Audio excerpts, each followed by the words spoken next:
Si vous vous souvenez bien, il n'y a pas si longtemps, on a essayé un truc assez laborieux mais plutôt intéressant. On a essayé de fabriquer du méthanol à partir de bois. Donc ça a été un travail plutôt conséquent, on a travaillé sur d'importantes quantités de jus pyroligneux et on a rencontré pas mal de difficultés.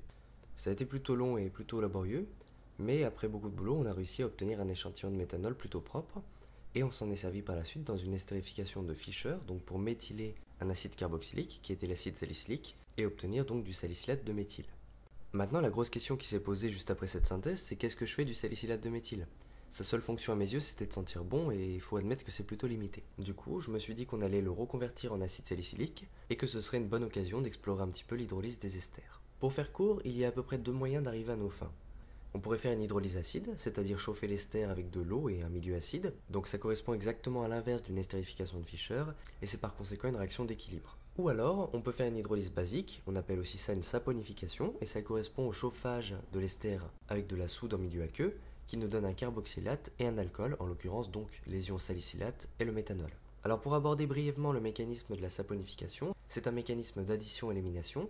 Donc la première étape c'est l'addition, donc l'attaque nucléophile de l'ion hydroxyde sur le carbone électrophile de l'ester, avec le repli d'un doublet sur l'oxygène qui porte donc une charge négative. Puis c'est l'étape d'élimination, le doublet non-liant de l'oxygène se replie à nouveau et on a expulsion d'un groupe partant qui est l'ion alcoolate.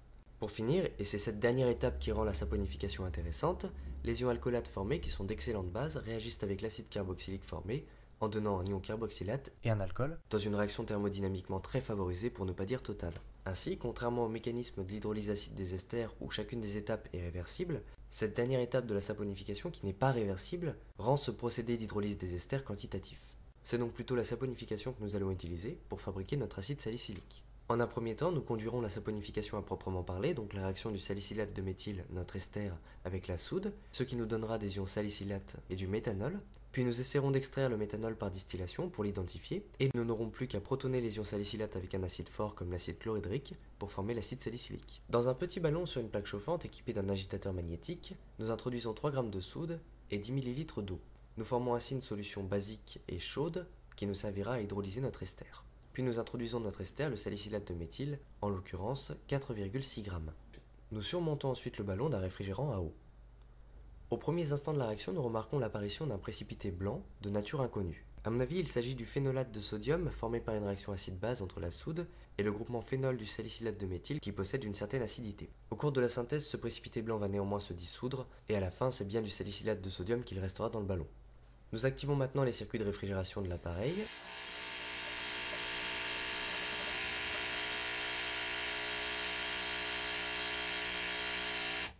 Et nous réglons la plaque sur 100 degrés Celsius pour chauffer le mélange efficacement à reflux. Comme prévu, ce précipité blanc formé aux premiers instants de la réaction disparaît peu à peu et nous obtenons vite un mélange réactionnel limpide. Nous maintiendrons la température de la plaque entre 80 et 100 degrés pendant à peu près une heure, de sorte à hydrolyser tout l'ester. Le salicylate de sodium formé est soluble en phase aqueuse, surtout à chaud, et à la fin de la réaction nous n'aurons plus qu'une solution parfaitement limpide de ce sel. Normalement, si tout s'est bien passé, la saponification a fourni un peu de méthanol. Voyons si nous pouvons extraire le méthanol de ce mélange réactionnel. Nous démantelons l'ensemble et nous plaçons le petit ballon au bas d'un dispositif de distillation fractionnée.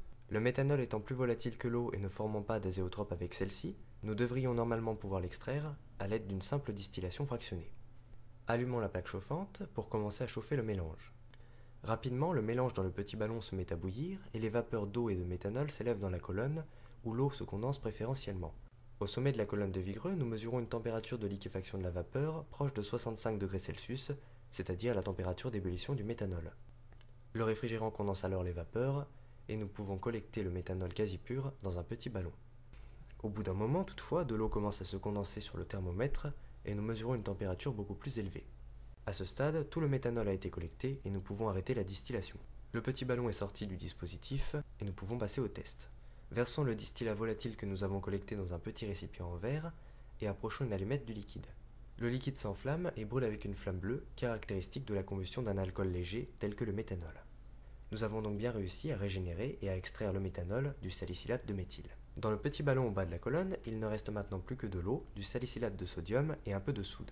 Sous vive agitation magnétique, introduisons dans le petit ballon 15 ml d'acide chlorhydrique à 23%. En faisant cela, nous protonons les ions salicylate et nous formons l'acide salicylique insoluble qui précipite. Le solide blanc que nous voyons ici se former est notre produit. Nous agitons le mélange afin d'homogénéiser et de laisser refroidir la mixture, puis nous pouvons filtrer le mélange pour récupérer l'acide salicylique solide. Un peu d'eau est utilisée pour rincer le petit ballon et le solide dans le filtre. Nous laissons le solide sécher dans le filtre quelques instants en laissant allumer la pompe à vide. Afin de purifier un peu le produit, nous allons procéder à une recristallisation. Nous introduisons donc l'acide salicylique brut que nous venons de produire dans un petit bécher équipé d'un barreau aimanté placé sur un agitateur magnétique chauffant. Pour ne pas perdre de produit, la verrée est ensuite rincée avec de l'eau et cette eau est introduite dans le bécher. Dans le bécher, nous plaçons le thermomètre et nous allumons la plaque chauffante. Nous réglons la plaque sur 100 degrés Celsius et nous ajoutons dans le bécher des petites quantités d'eau jusqu'à ce que tout le solide soit dissous à 100 degrés Celsius. La procédure est donc un peu laborieuse, mais elle nous assure d'utiliser le minimum de solvant pour dissoudre le solide, et ainsi elle minimise les pertes de produit lors de cette purification. Lorsque nous atteignons 100 degrés Celsius et qu'exactement tout le solide vient de se dissoudre, nous arrêtons la plaque chauffante et nous laissons refroidir le mélange. La solubilité de l'acide salicylique dans l'eau froide étant beaucoup plus faible que dans l'eau chaude, celui-ci commence à cristalliser et très rapidement une masse importante de cristaux se forme dans le bécher. Nous préparons alors un nouveau dispositif de filtration pendant que le mélange cristallisé refroidit. Nous cassons la croûte de cristaux qui s'est formée et nous filtrons les cristaux sur le Büchner. Nous rinçons le bécher et les cristaux à l'aide d'un peu d'eau distillée et nous laissons la pompe allumée quelques instants pour essayer de sécher au mieux les cristaux et de les essorer du mieux que nous le pouvons du liquide duquel ils sont encore imprégnés. Une fois les cristaux secs, ceux-ci se décollent très facilement du filtre et nous pouvons alors contempler les magnifiques aiguilles brillantes du produit pur que nous avons obtenu. Nous pouvons maintenant sortir les cristaux du Büchner et les peser. Par ce procédé, nous avons obtenu 3 g d'acide salicylique pur, ce qui correspond à un rendement correct de 72%.